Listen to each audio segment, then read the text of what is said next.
difficoltà di mercato, ma soprattutto difficoltà societarie, che sono state adesso risolte con il fatto che si è creata una nuova compagine societaria, nuovi imprenditori che hanno preso sostanzialmente acquistato la società Stragliotto SPA.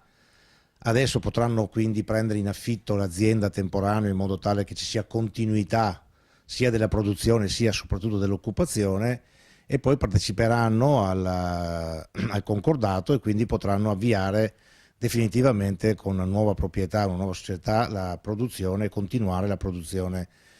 in questo settore. È un'azienda storica del territorio rossanese e del nostro comprensorio bassanese, e soprattutto è molto molto importante che si siano salvati posti di lavoro, perché si tratta di una professionalità molto alta